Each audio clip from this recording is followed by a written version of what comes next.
मिट्टी के डीमे बने होते हैं तब हम इसको यूज़ करते हैं, ठीक है। और भी ग्रासी लैंड है, मतलब कि बहुत ज़्यादा घास है उसमें, तो भी हम यूज़ करते हैं, मतलब स्पेसिफिक पर्पस आते जाता है। सिमिलरली आपके पास जैसे कि ये कल्टीवेटर दिख रहा होगा पीछे वाला, राइट, जिसमें बिल्कुल पूरा जंग लग गया है ना, रस्ट हो गया है, तो ये कल्टीवेटर है, इसको हम सारे कंडीशन में यूज़ कर पाते हैं। बट वो जो स्पेसिफिक यदि बहुत ज़्यादा ट्रेसी लैंड होता है जहाँ पे बहुत ज़्यादा ग्रासेस है, तो वहाँ पे ये उतना काम नहीं करेगा, इसमें क्या क्लॉगिंग हो जाएगा सारा का सारा ना ग्रासेस, तो हम वो डिस्क हैरो को यूज़ करते हैं। तो वो पहला है डिस्क हैरो, सेकंड आपको ये दिख रहा है पीछे में, ये है कल्टीवेटर, है ना। तो ये और इस पे मतलब सबके एक वर्किंग एलिमेंट हम बोलते हैं।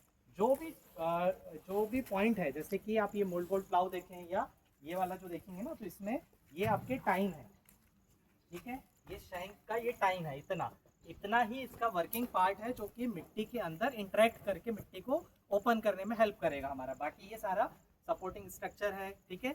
तो ये इस तरह से कल्टीवेटर है, इसका पूरा वर्किंग हम लोग चलाएंगे, हर कोई इसको हम रन करेंगे फील्ड में, ठीक है। तो आप लोग रन करके भी देखिएगा कैसे पावर रिक्वायरमेंट कम ज़्यादा होता है, वो सब भी समझेंगे, ठीक है। फिर उसके आगे ये रखा हुआ है, ये है लेवलर। तो आप लोगों ने जैसे इरिगेशन सॉइल वाटर कंजर्वेशन पढ़ा है, राइट, तो उसमें आपने देखा होगा कि इरिगेशन की बहुत सारी मेथड्स होती है। जैसे कि फ्लड इरिगेशन के लिए रिकमेंडेशन क्या होता है कि लैंड एक पर्टिकुलर लेवल पे होना चाहिए, राइट। तो वो लेवल करना है उसको कि 1% 1 डिग्री पे हो, 2 डिग्री, एक 1% स्लोप हो, 2% स्लोप हो, या कुछ डिग्री पे हो, तो वो लेवलिंग करने के लिए हम ये एक कन्वेंशनल टूल है, मतलब कि ये लेवलर है। इसको हमको, ये आपका क्या कहलाता है, ये पता है किसी को? ट्रैक्टर में अटैच करते हैं, ये तीनों पॉइंट को क्या बोलते हैं? 3 पॉइंट हिच सिस्टम है वो। तो 3 पॉइंट है ना, 3 पॉइंट है, 1 2 3, ये तीनों पॉइंट से हिच मतलब कि जोड़ना, ट्रैक्टर के साथ कपल करना। तो वो उस तरह से हम ये लेवलर से लेवलिंग करते हैं फील्ड में। इसका एक और अच्छा वाला वर्जन हमारे पास है, लेजर लाइन लेवलर है ना। तो वो और भी ऑटोमेटिक और ऑटोमेटेड सिस्टम है, तो उसका वर्किंग अभी तो नहीं, बट सेमेस्टर एंड में हम लोग का नवंबर तक है ना, तब शायद उसका हो सकता है एक पॉसिबल हम डिमॉन्स्ट्रेशन या देख सकेंगे, ठीक है, लेजर लाइन लेवलर का।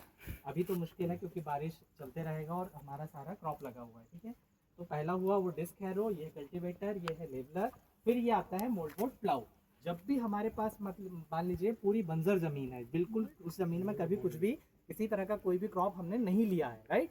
जैसे कि हमारे कैंपस में बहुत सारा आप लोग देखते होंगे कि पेड़ पौधे लगे हुए जंगल है। यदि उस जंगल लैंड को हमको कल्टेबल बनाना है, एग्रीकल्चर में ट्रांसफॉर्म करना है, तो उसके लिए हम वहाँ पर जो इम्प्लीमेंट को यूज़ कर सकते हैं वो है मोल्ड बोर्ड प्लाउ। क्योंकि इससे जो है हम, ये हमारी सॉइल सरफेस है, इस सरफेस से अप टू 30-40 सेंटीमीटर, 30 तक तो जा ही सकते हैं, 40 नहीं, 20-25-30 सेंटीमीटर तक वो सॉइल को ओपन कर सकते हैं, राइट। तो इस पर्टिकुलर आपके मोल्ड बोर्ड प्लाउ को हम उस कंडीशन में यूज़ करते हैं सबसे फर्स्ट टाइम। तो इससे 1 या 2 बार करने से प्रॉपरली वो सॉइल जो है काफ़ी ब्रेक होती है, बट उससे बड़े बड़े क्लॉट बनते हैं सॉइल के, है ना। तो उन क्लॉट को और फाइन करने के लिए हम या तो डिस्क हैरो या तो कल्टीवेटर, है ना। तो ये प्राइमरी टिलेज में कहलाता है, वो सेकेंडरी में कहलाता है। तो इस तरह से ये 4 इम्प्लीमेंट है। फिर अगला ये जो आपको दिख रहा होगा, आपने देखा होगा कि रेस्ट बेड फार्मिंग में हम करते हैं ना, आप लोगों ने अभी शायद पढ़ा भी होगा एग्रोनॉमी के कोर्सेज में, कि हम जो है आपका रिच और एंड फरो टाइप सिस्टम भी बनाते हैं, जिसमें कि हम हाँ आलू का प्लांटिंग करते हैं ना। तो उसके लिए ये वाला सिस्टम जो है काम आता है। तो इसको आप ये वैसे तो बंड मेकर है नहीं, बंड मेकर थोड़ा अलग होता है, बट उस तरह का मान सकते हैं बंड मेकर के काइंड ऑफ, ठीक है। फिर ये अगला है सोइंग के लिए, जो हम कल बात कर रहे थे कि सोइंग करना है तो उसके लिए क्या चीज़ें हम यूज़ करते हैं मशीनों में। अभी तो हमने जस्ट ब्रॉडकास्टिंग की बात की कि कोई भी एक आपका ह्यूमन पावर, मतलब मैन है, मैन वूमन जो भी एग्रीकल्चर वर्कर है, वो आपके सीड्स को हाथों में उठाता है और उसको स्प्रे करता है, ब्रॉडकास्ट करता है।